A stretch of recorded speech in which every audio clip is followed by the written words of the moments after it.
Hey guys, I'm Dakota and welcome back to my channel. And welcome back to my kitchen. After the last cooking video we did, I just have to say Rachel Ray, step aside.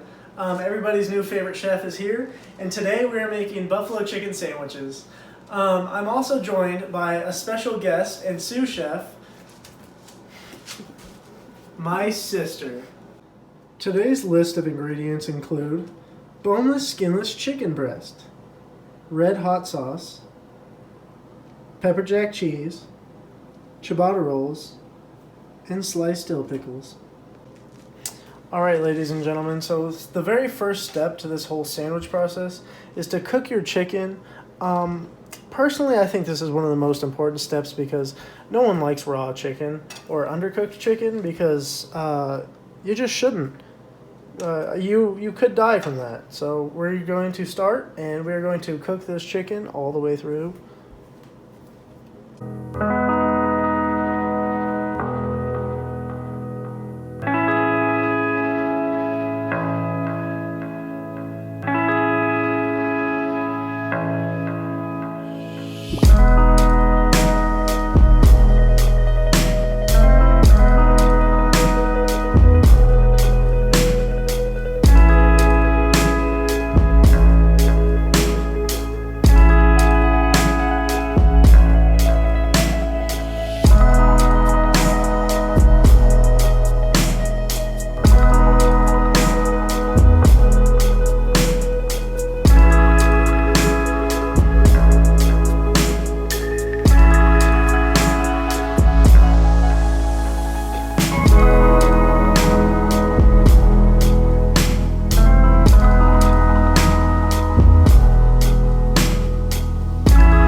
Alright guys, so now we are going to let that cook for a little bit in the buffalo sauce, and we're going to get the rest of the sandwiches prepared for the chicken.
Alright guys, so once again I do not have a date for this dinner, but I have something even better, which is a second sandwich. Why have a date when you could eat more? Thank you guys so much for watching this video. Thank you for all the support you've been giving me, and I will see you guys in the next one.